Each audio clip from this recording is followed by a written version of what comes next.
Olá pessoal, tudo bem com vocês? Espero que esteja tudo tranquilo aí. O professor Bressan aqui mais uma vez falando para mais uma aula de cálculo 1, tá bom? A gente começou a ver faz um tempinho, né? Já algumas aulas, uma coisa que a gente chama de estudo da variação das funções, ou a gente poderia pensar assim em como é que as derivadas elas afetam o gráfico, né, a forma do gráfico de uma função, tá bom? Então hoje o tema da nossa aula é falar de concavidade e pontos de inflexão, tá? Então a gente vai ver, nós já vimos na verdade, né, que o estudo da derivada da função, a análise do sinal da derivada, né, quando a derivada é positiva, negativa, e quando a derivada dá zero, que nós chamamos de pontos críticos, né, que essa análise ela é importante para a gente determinar os intervalos de crescimento e decrescimento da função e os eventuais pontos de máximo ou mínimo, tudo bem? Os pontos extremos que a função pode ter. Lembrando que a função ela pode ter pontos de máximo e mínimo locais, né? Ou esses pontos também eles podem ser pontos de máximo ou mínimo globais, tá bom? Na verdade global, né? Enfim, e hoje nós vamos falar um pouquinho não só a respeito da questão do crescimento, do decrescimento, mas de como que o gráfico, de como que é o formato dele, que tem a ver com esse termo que a gente chama de concavidade, tá? E os pontos em que a função troca de concavidade a gente vai chamar de pontos de inflexão, eu já vou definir mais para frente, tá? Mas antes eu gostaria de olhar um exemplo que a gente fez no final da última aula, em que a gente está vendo, na última aula nós vimos esse exemplo aqui, ó, dessa função polinomial 3x à quarta menos 4x ao cubo menos 12x ao quadrado mais 5, tá? Então, gente, nós consideramos essa função aqui uma função polinomial de grau 4, né? E nós fomos analisar, baseado na teoria, né, que a gente tinha visto, o sinal, né, da derivada dela. Então, o que a gente fez? A gente calculou a derivada dessa função, tá legal? A derivada calculada está aqui, ó, é 12x ao cubo menos 12x ao quadrado menos 24x. E aí nós observamos o sinal dessa derivada, tudo bem? O que é analisar o sinal da derivada? Analisar o sinal é saber quando que ela é positiva, tudo bem? Ou negativa, ou quando que ela dá zero, tá bom? Que foi o que a gente chamou de ponto crítico, tá? Então não é uma conta muito difícil, nós fizemos lá, a gente fatora esse polinômio, né? E aí a gente analisa num varalzinho os três fatores de primeiro grau, né? E confrontamos o sinal de cada um para saber qual que é o comportamento do sinal da derivada. E o que nós concluímos? Nós concluímos o seguinte, ó, nós concluímos que no intervalo menos infinito menos 1, tá vendo aqui, ó, no intervalo, deixa eu voltar aqui, pegar meu grifa-texto, no intervalo menos infinito menos 1, a função ela era o que? Decrescente. Por que a função ela era decrescente? Porque a derivada, a gente viu que ela ia ser negativa. No intervalo menos 1, 0, a função passa a ser crescente, porque a derivada fica positiva. No intervalo 0, 2, a função volta a ser decrescente, tudo bem? Porque a derivada novamente passa a ser negativa. E no intervalo 2 mais infinito, né, do 2 para frente, a função volta a ser crescente. Ou seja, a função ela troca de comportamento 4 vezes, certo? 4 vezes.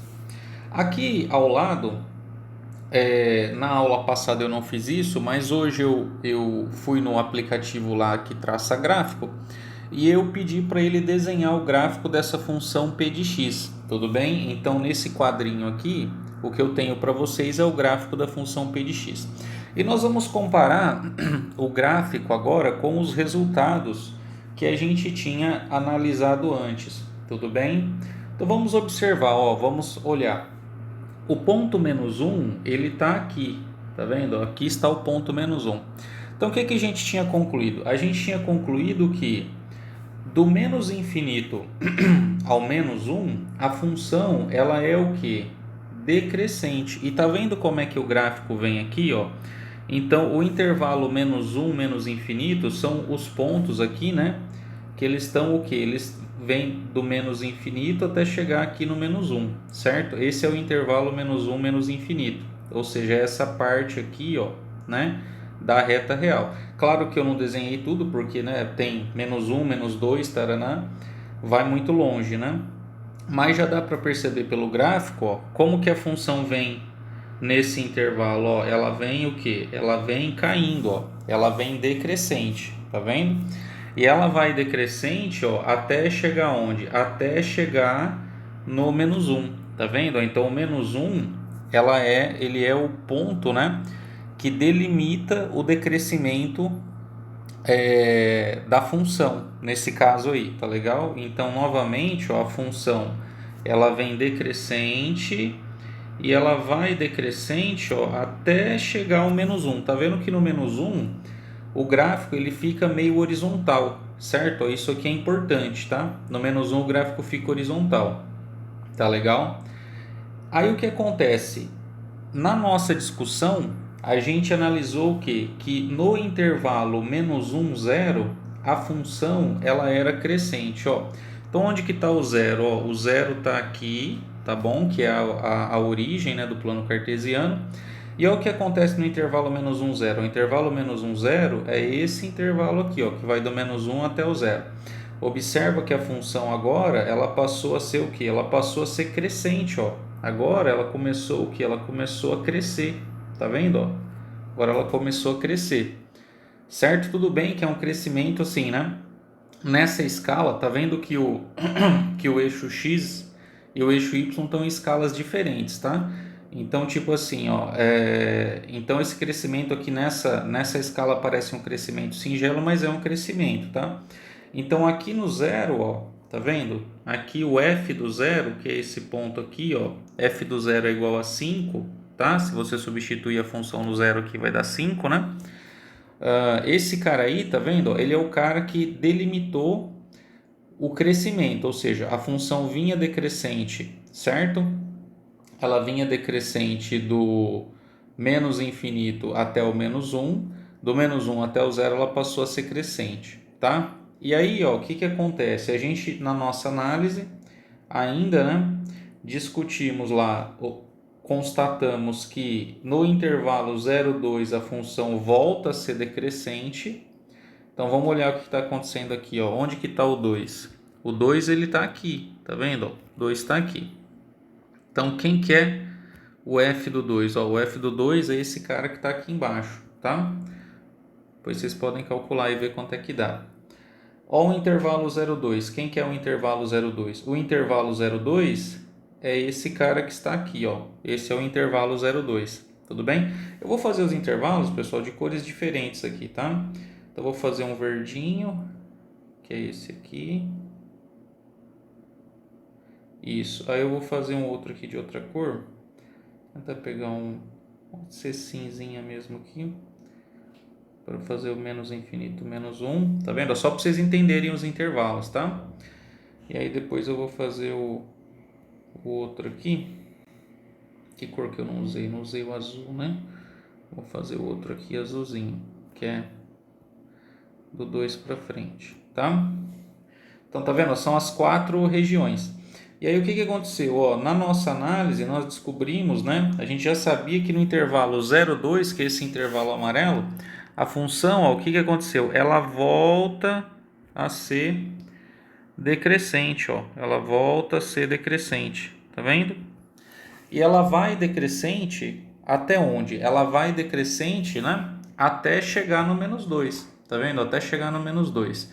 E a partir do... Até chegar no menos 2, não, desculpe. Até chegar no número 2, né? Então, do 0 ao 2 positivo. Eu confundi aí. E aí, agora, no final, a gente viu que do 2 em diante, que é nesse intervalo azul aqui que está vindo para frente, a função ela voltou a ser crescente, tá? Ela voltou a ser crescente, então ela volta a crescer. Então, ó, observem que interessante. Então, as contas que a gente fez com a derivada, essas contas demonstraram para a gente como é que é o crescimento da função em termos, o comportamento da função em termos de crescimento e decrescimento, tá vendo? Então ela vem aqui, ó, decrescente, tá?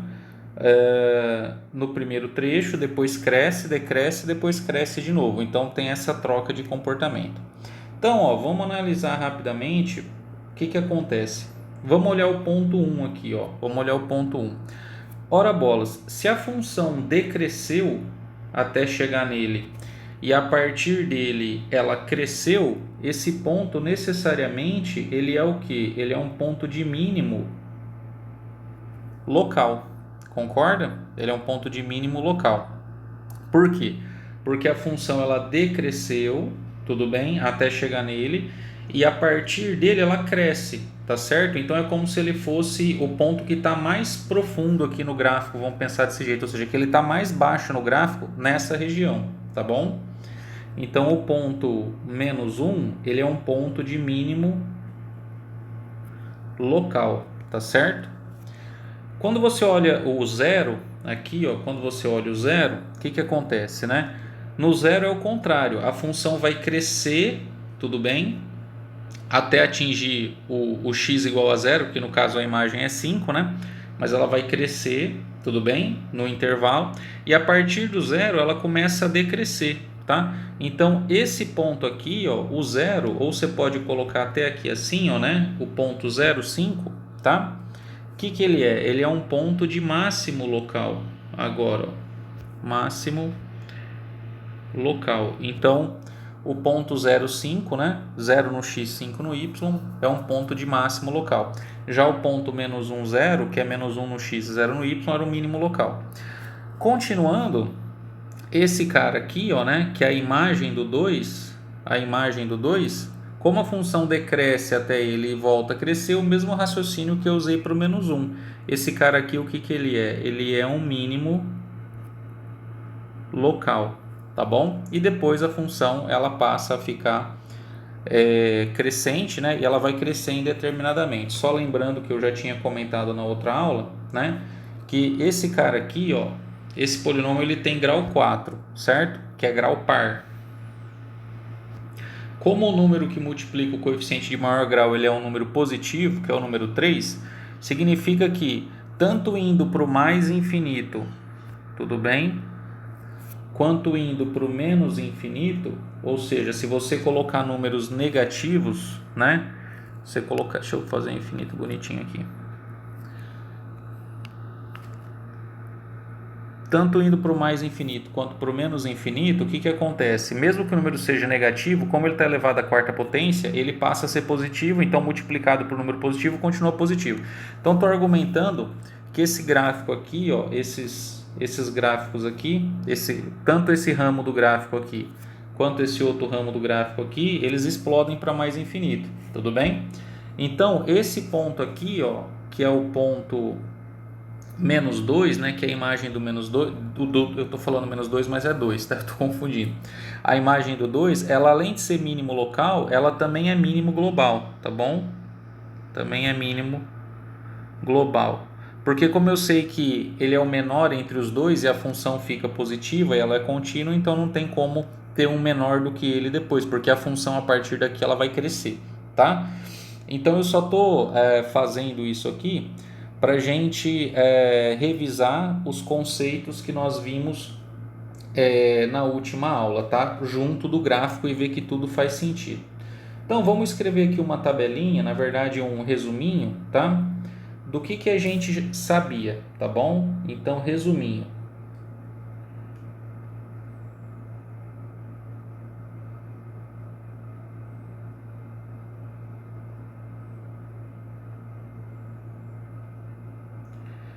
Então o que nós já vimos? Nós já vimos o seguinte, ó, para reforçar, né, que é importante a gente guardar isso.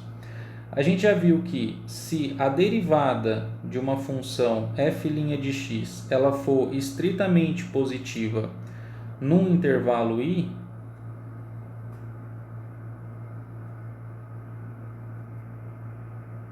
tudo bem? No intervalo i, no intervalo da reta, Então, o que que acontece? Acontece que a função ela é crescente, necessariamente crescente nesse intervalo, tá? Então, f é crescente neste intervalo, tá?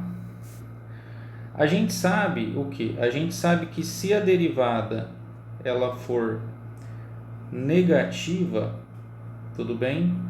No intervalo I,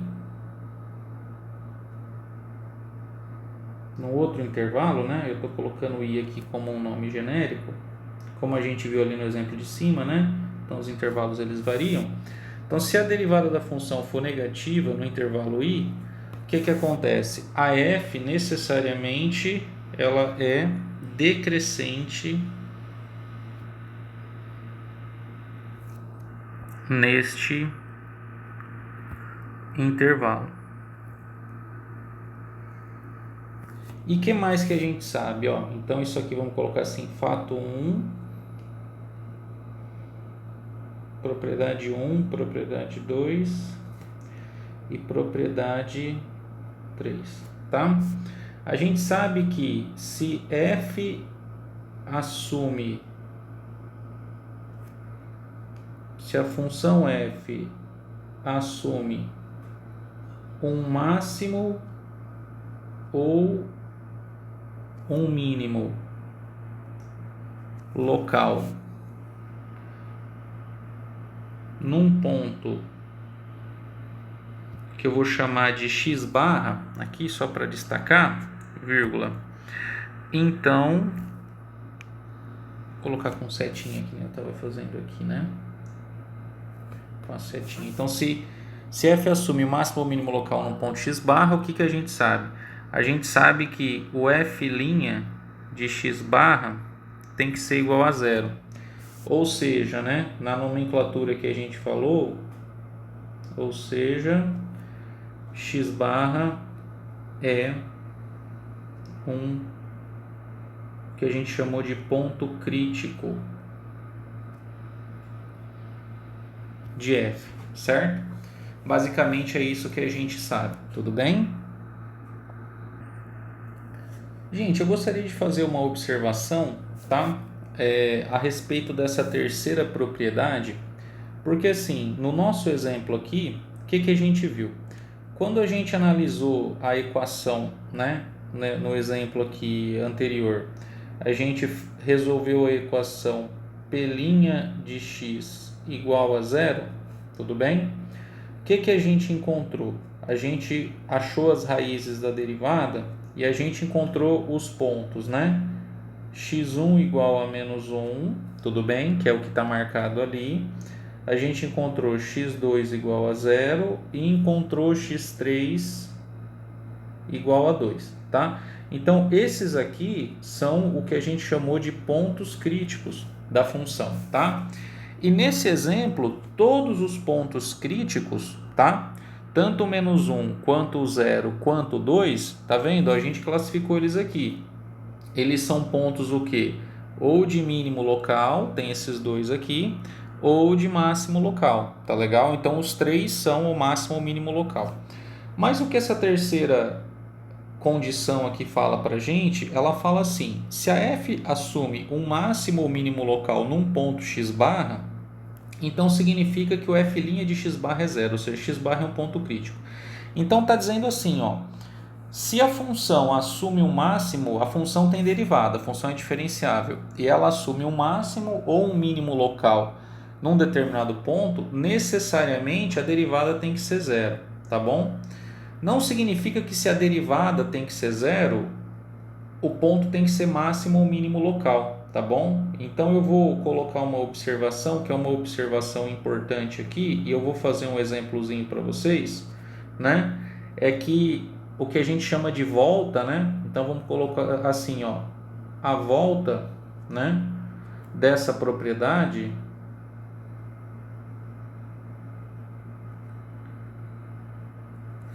ela não é verdadeira, ela nem sempre é verdadeira, tá?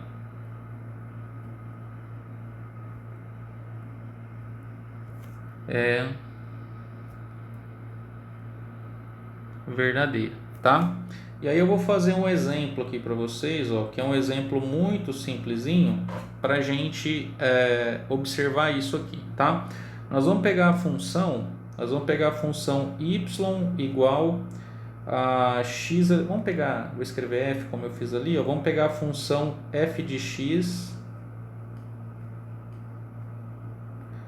igual, oh meu Deus, estou me confundindo com a caneta aqui, estou me embolando, x elevado ao cubo, tá bom? A função bem simplesinha, a função do terceiro grau, tá joia? Aí o que nós vamos fazer, gente? O que nós vamos fazer? Eu vou calcular a derivada dela, tá bom? Nós vamos calcular a derivada dela. A derivada dela é f' de x, né? A gente calcula facilmente e o resultado dá quanto? 3x ao quadrado, tá bom? 3x ao quadrado.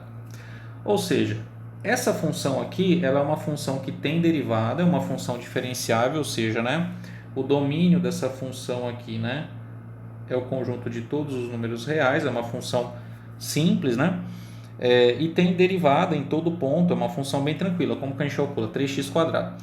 Então a derivada ela sempre existe, então os únicos pontos críticos que ela vai ter são os pontos em que a derivada dá zero, tá?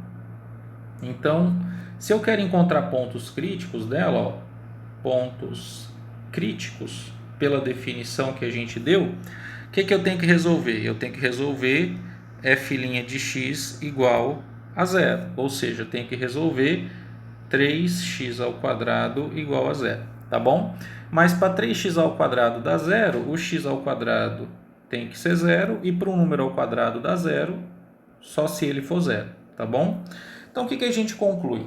A gente conclui que o único ponto crítico dessa função, o único ponto crítico é o ponto x igual a zero, tudo bem? Ela só tem um ponto crítico, tá? Belezinha. Agora nós vamos analisar o sinal da derivada, ó. Agora eu vou vir aqui, vou até trocar de cor. Nós vamos analisar o sinal da derivada.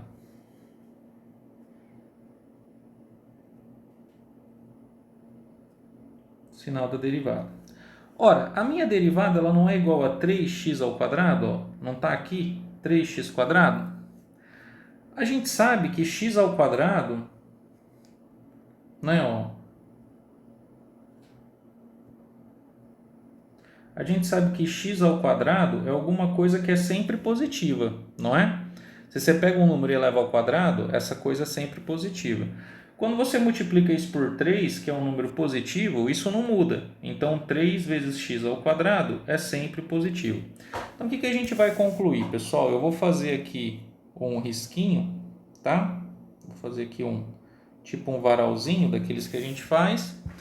Eu vou marcar o zero, tá legal? Vou marcar até de cor diferente aqui, ó, né? O zero é o ponto crítico, né? É o ponto onde a derivada dá zero. E o que acontece, ó?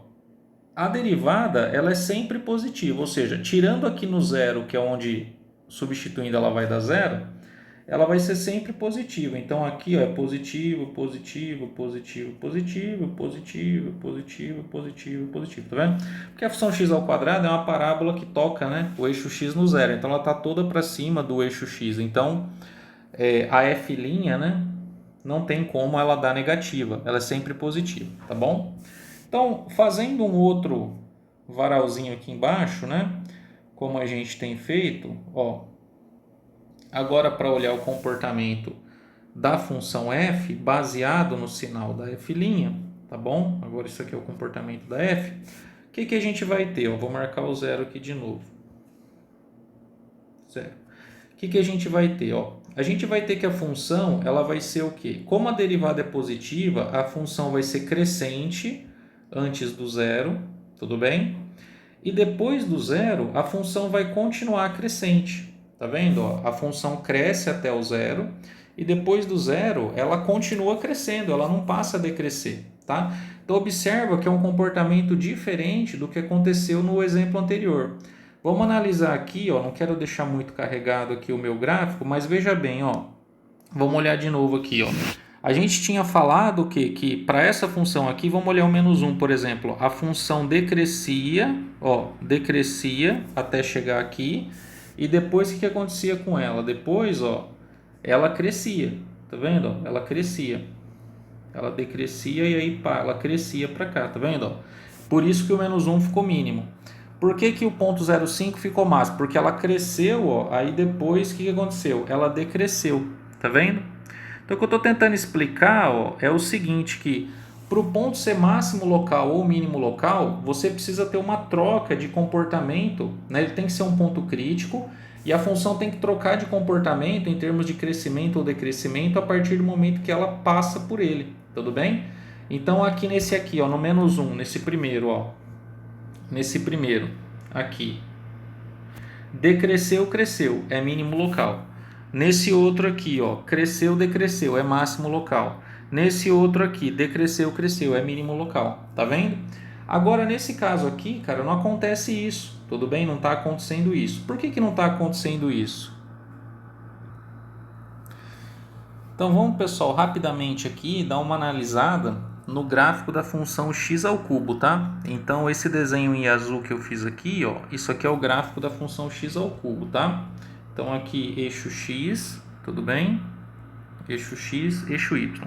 Então, o gráfico da função x ao cubo, nós já comentamos aqui algumas vezes, né? É uma curva que ela, para o x positivo, ela se assemelha, né, a uma parábola, tá legal? E para o x negativo, né? Para o x positivo ela se assemelha à metade, né, de uma parábola, como se fosse x quadrado, mas ela é um pouquinho mais alta, né? Ela cresce mais rápido. Então, por exemplo, aqui só para, né, mais ou menos aqui, ó, sei lá, no 1 elevado ao cubo dá 1, né? Então aqui você teria, por exemplo, o ponto 1, tá? E aqui no menos 1, ó, tá? Aqui no menos 1 a gente teria menos 1 elevado ao cubo dando menos 1, né? Então ela é uma função que a gente chama de função ímpar, né? Tem esse tipo de simetria no gráfico, tá? Então só para situar vocês aí. Então o que está acontecendo com pontos? Ó, tá aqui o zero, tá vendo? Ó, tá aqui o zero. Vou até colocar ele de vermelho. Então esse cara é o ponto crítico da vez aqui, está vendo? Ó, esse cara é o ponto crítico da vez. O que está acontecendo? Ó, a função ela vem crescendo, tá vendo? Ó, ela vem crescente, tudo bem? Aqui até o meu desenho não ficou muito bom, mas sim, a curva quando ela chega aqui, ó, bem pertinho do zero, o gráfico aqui ele tende a ficar horizontal, tá legal? É que no meu desenho eu fiz meio rápido aqui, não ficou assim, mas o gráfico ele tende a ficar horizontal, tá? Porque a derivada no zero dá zero. Então a reta tangente aqui é para ser horizontal, ele vem bem encostando no eixo x, tá? E depois, ó, o que acontece? Depois o gráfico passa a crescer de novo, tá vendo? Ó, o gráfico passa a crescer de novo. Então, esse ponto x igual a zero aqui, ó, né, onde acontece esse comportamento, ele não vai ser nem ponto de máximo,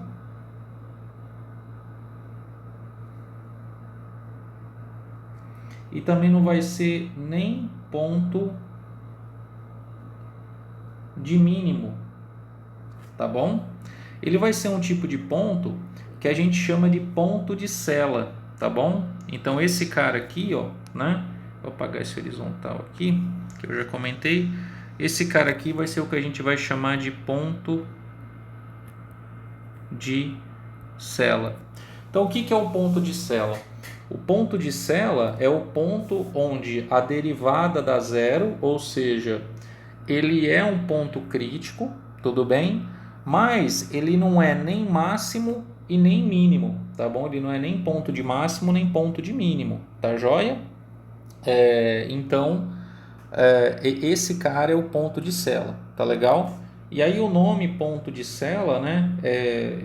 Não sei se dá para reparar assim, mas tipo assim, ó, se esse negócio aqui fosse, esse gráfico fosse um cavalinho, né? Eu não sei se dá para eu desenhar isso certinho aqui, mas você imagina que se esse cara fosse o gráfico fosse as costas de um cavalinho, vamos tentar fazer assim, né? Então eu vou fazer aqui uma perninha, vamos fazer aqui outra perninha assim, né? Aqui é como se fosse o rabinho do cavalo, tá vendo? Ó? Então, se fosse assim, se o gráfico ele tivesse esse formato de ser um cavalinho, ó, oh meu Deus do céu, tá dando para entender? Ó, vamos fazer o olhinho do cavalo aqui, ele está contente, tá? Então, se o gráfico fosse um tipo de cavalinho assim, né? Ó,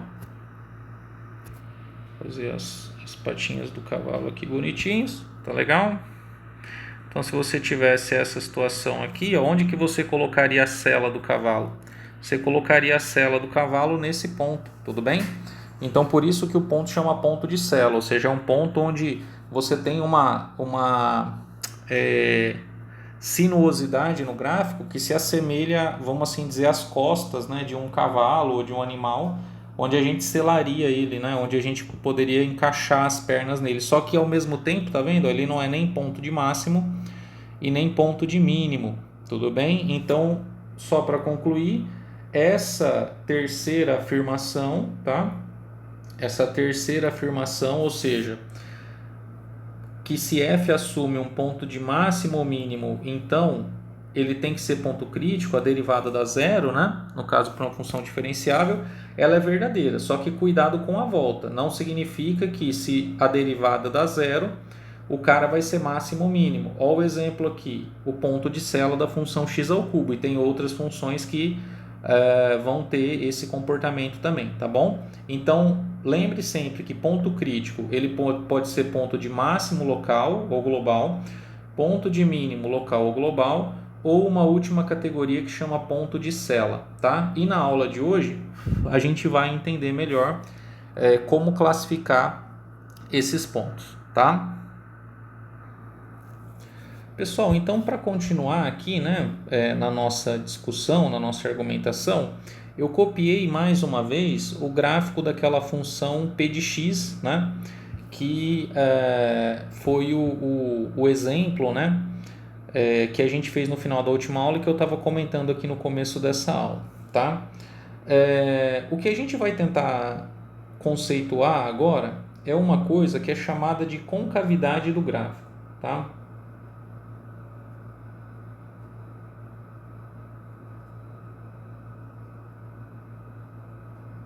Concavidade do gráfico. Então, para falar de concavidade do gráfico, vamos lembrar das funções do segundo grau, tá bom? Então, quando a gente estudou a função do segundo grau, aquela função que era tipo assim, ó, ax ao quadrado mais bx mais c, né? A gente sabia que esse coeficiente a aqui, ele definia a concavidade do gráfico da função. Então, a gente sabia que se esse a aqui ele fosse um cara estritamente positivo, o gráfico da função ele ia ter esse comportamento, ele ia ser uma parábola, que a gente fala uma parábola com concavidade para cima, tá legal? E se o a fosse negativo, deixa eu já desenhar aqui que eu estou com a mesma cor, a parábola ela teria a concavidade para baixo, tá? A negativo, a parábola teria concavidade para baixo. Então isso aqui implica isso aqui implica isso. Tudo bem? Então, quando a concavidade é para cima, né? Então é como se o gráfico tivesse a boca para cima, certo? Quando a concavidade é para baixo, o gráfico está de boca para baixo. Então isso aqui a gente já sabe desde a época do colégio, tá? Isso para o gráfico das funções do segundo grau, tá? Então, basicamente, gente, o conceito é o mesmo, tá? Mas os gráficos mais complexos, vamos assim dizer, eles podem variar a concavidade, ou seja, para a função do segundo grau, a gente sabia que ela ou só teria a concavidade para cima, ou ela só teria a concavidade para baixo, tudo bem? Contudo, os gráficos de funções mais complexas, eles podem variar a concavidade, tá? Então eu vou escrever assim, ó. Vamos colocar assim. Então, gráficos de funções mais complexas, tudo bem? Podem, vamos colocar assim, alternar a concavidade. Ou seja, Em algumas regiões, eles podem ter concavidade para cima, em outras regiões, eles podem ter a concavidade para baixo, tá? Não é como no caso da função do segundo grau, que necessariamente ou era uma coisa ou era outra, tá? Então vamos analisar, ó, esse nosso desenho aqui, tá? Opa. Vamos analisar esse nosso desenho aqui, tá? Dessa função p de x que a gente já estava comentando.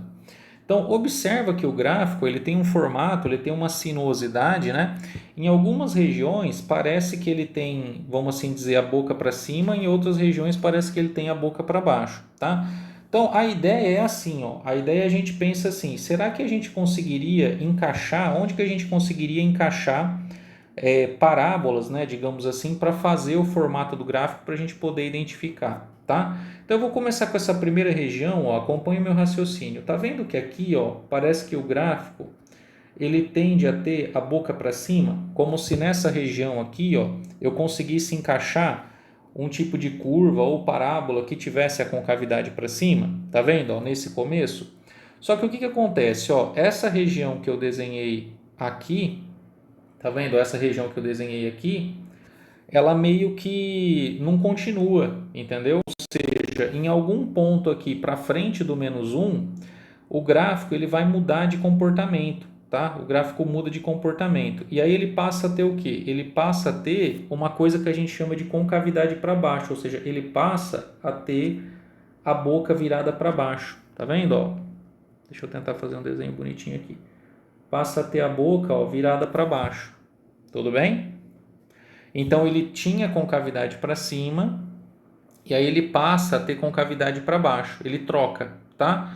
E aí o que acontece? Essa concavidade para baixo, ó, ela vem vindo aqui, tá legal? Só que em algum momento que não está muito certo para gente, o que vai acontecer? O gráfico ele volta, ó, a ter o que? Ele volta a ter a concavidade para cima, ou seja, a gente conseguiria colocar como se fosse aí algum tipo de parábola ou curva que tivesse a concavidade para cima novamente, tá? Então observa, ó, que esse gráfico, depois é claro, né, quando continua, essas curvas aqui elas não vão mudar mais, né? Eu já comentei que essa curva aqui, né, o gráfico ele vai crescer indeterminadamente para cá e para cá também, ou seja, isso aí não decresce mais. Então, onde ocorrem as trocas de concavidade é justamente nessa região aqui que a gente está destacando no desenho, tá? Então, veja que legal, a gente consegue observar que o gráfico ele muda, né, de comportamento. Horas ele está com a boca para cima, horas ele está com a boca para baixo, né?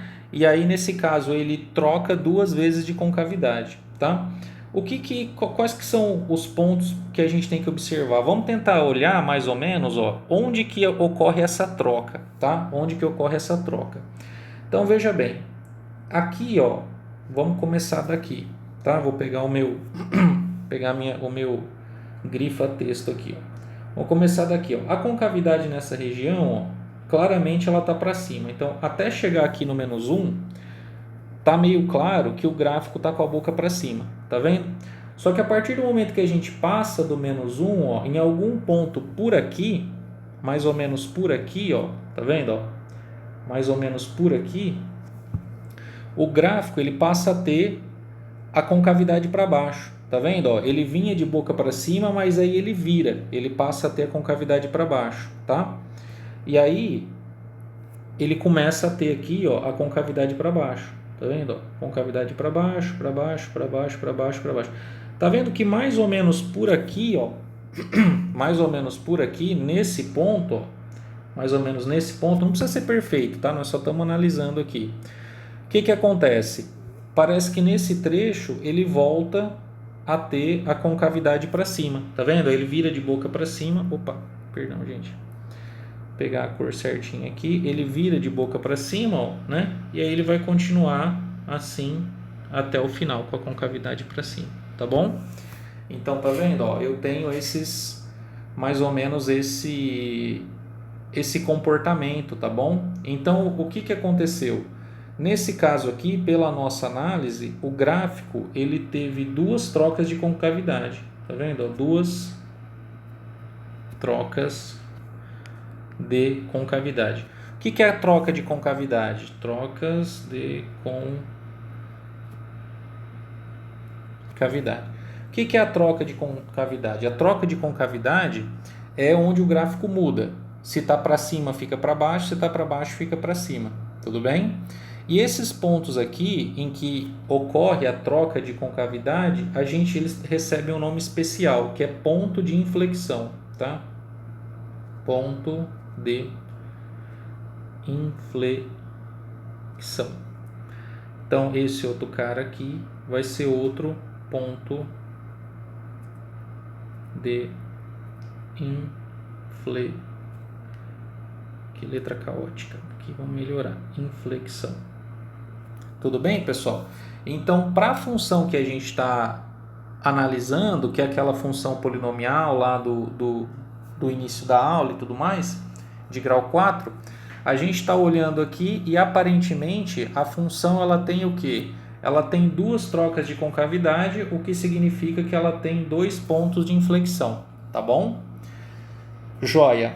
Agora a pergunta que a gente vai fazer é o seguinte, tá? É o seguinte, que é o que é importante aqui para a gente agora. Como encontrar esses tais pontos de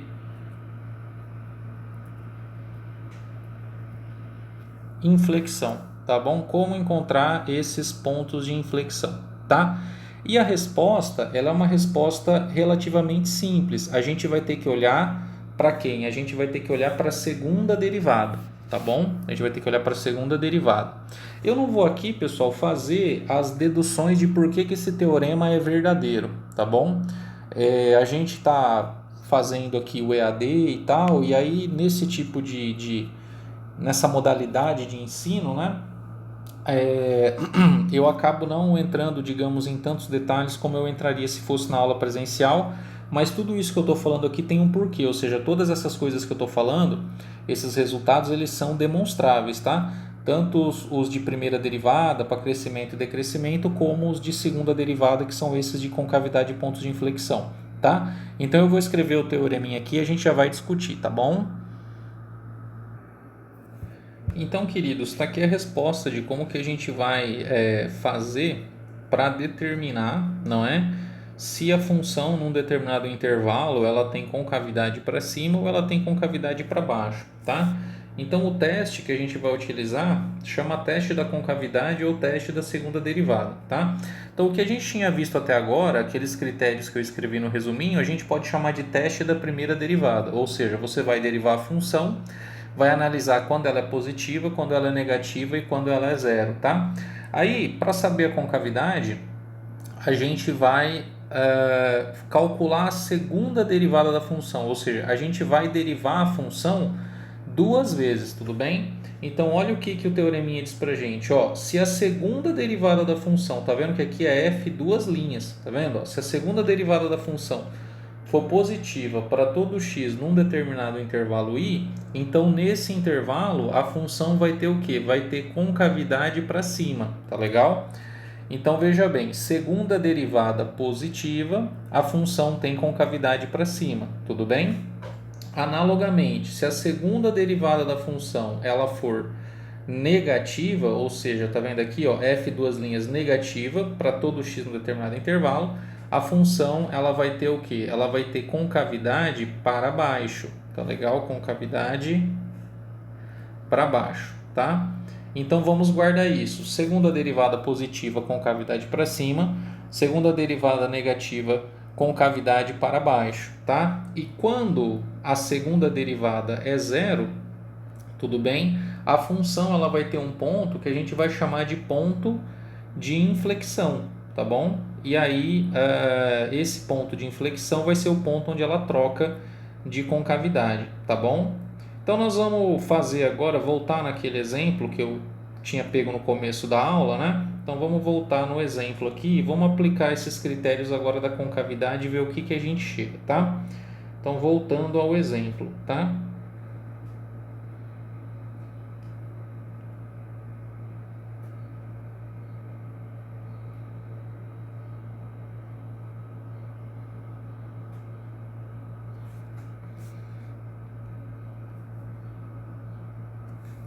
Então, qual que era a nossa função mesmo? A nossa função era P de x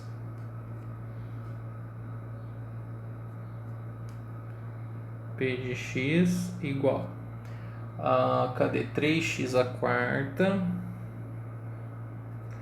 menos 4x elevado ao cubo menos 12x ao quadrado, tá legal? Mais 5. Essa era a nossa função, tá? Então, a gente já tinha derivado ela uma vez, eu vou fazer a conta aqui de novo, né? A gente já tinha calculado P' de x e o resultado deu quanto? Ó, 3 vezes 4, 12x elevado ao cubo, menos, né, 4 vezes 3, 12x elevado ao quadrado, menos 2 vezes 12, 24x, e a derivada do 5 aqui dá zero, tá legal? Então, ó, vamos calcular agora a segunda derivada para aplicar o teste da segunda derivada. Ou seja, eu vou calcular P duas linhas de x. O que é isso, pessoal? É você pegar a derivada e derivar novamente, não tem segredo, tá? Então, faz a primeira derivada, deriva uma vez. Para fazer a segunda derivada, você deriva duas vezes, tá? Então, ó, eu vou derivar 12 vezes x ao cubo, tá? Então, vou fazer devagarinho aqui, ó. Então, 12 é uma constante que está multiplicando, ela vai continuar multiplicando. A derivada do x ao cubo, aquela regrinha do tombo, né? Fica 3 vezes x ao quadrado, tudo bem? 3 vezes x ao quadrado. Depois, a gente vai ter o menos 12 aqui multiplicando, mesma ideia. E aí a derivada agora do x ao quadrado é 2 vezes x, tá legal? E a derivada do menos 24x é quanto? É menos 24, tá legal? Que é a constante que multiplica. Eu não vou nem multiplicar os fatores, pessoal, porque eu vou escrever assim, ó. Eu vou escrever P duas linhas de x é igual a quanto? Ó, 12 que multiplica, vou deixar em evidência. Aqui vai ficar assim, ó, 3x ao quadrado, aqui eu vou ter menos 2x, e aí aqui lembrando, né, menos 2x, que o menos 24 é menos 2 vezes 12, né, então aqui vai ficar quanto? Vai ficar menos 2, tá bom? Então, essa é a expressão da segunda derivada. O que eu quero fazer com essa segunda derivada? Eu quero fazer um estudo de sinal, tudo bem? A gente quer estudar o sinal dela. Ou seja, a gente quer saber quando que ela é positiva, quando que ela é negativa e quando que ela é o quê? Zero, tudo bem? Quando ela é positiva, negativa ou quando que ela dá zero. É um estudo de sinal. Vamos observar o seguinte, ó, que esse termo aqui, 12, que é uma constante positiva que está multiplicando a segunda derivada, ele não vai afetar o sinal, tudo bem? Então, o que eu estou tentando explicar para vocês é que quem vai me dar o sinal dessa segunda derivada é essa expressão aqui, ó, essa parte aqui, tá vendo? Opa! Essa parte aqui, a parte do polinômio do segundo grau que está aqui, tá vendo? Ó? É isso aqui que pode trocar de sinal, né? Porque, por exemplo, ó, se essa parte aqui der positiva, multiplicado por 12 vai dar o quê? Positivo. Se ela der negativa, vezes o 12 que é positivo, vai dar negativo. Ou seja, se ela der 0 vezes 12, ela vai dar 0. É isso aqui que manda no sinal da segunda derivada, tá? Então, nós vamos analisar o sinal desse cara aí, tudo bem? Eu vou vir aqui e vou calcular um delta, tá? Então, vamos lá, ó, vamos resolver a equação do segundo grau. Então, dá quanto? Dá b ao quadrado, que é menos 2 elevado ao quadrado, menos 4, vezes 3, que é o A, vezes o C, que é menos 2, tá bom? Então, o delta aqui, ele vai dar igual, ó, menos 2 elevado ao quadrado é 4, menos, né? 3 vezes 4 é 12, né? 12 vezes 2 é quanto? É 24, né? Tá certo isso? Então, aqui vai ficar mais. Então, 3 vezes 4, tá certo, né? Menos 2, isso b ao quadrado, menos 4 vezes 3 vezes menos 2. Então, é isso. Então, aqui vai dar 24. Então, o delta, ele vai dar quanto? 28. Ok, pessoal, então delta igual a 28. Então, quanto que fica a raiz do delta que a gente vai ter que usar? Ó, a raiz do delta vai dar a raiz de 28, tudo bem? E 28 é 2 vezes 14, que é 2 vezes 2 vezes 7, tudo bem? Tá vendo, ó? Então, isso aqui vai dar o quê? A raiz do delta, só para a conta ficar mais bonitinha, tá? A raiz do delta vai dar 2 ao quadrado, raiz de 2 ao quadrado, vezes 7, o 2 sai da raiz, então isso aqui vai dar quanto? 2 raiz de 7, tá bom? 2 raiz de 7. Então vamos achar os valores aí, x1 e x2. Então a gente vai ter o que? A gente vai ter x1 é igual a quanto? É igual a menos b, que é 2, certo? Ó, menos b, que é 2, mais a raiz de delta, que é 2 raiz de 7, que a gente já fatorou ali, dividido por 2 vezes a, que é 6, tudo bem? Então aqui vai dar 2 vezes 3. Então estou deixando isso aqui porque esse 2 de baixo cancela os 2 de cima, né? Então o resultado aqui vai dar quanto? 1 mais raiz de 7 dividido por 3, tá bom?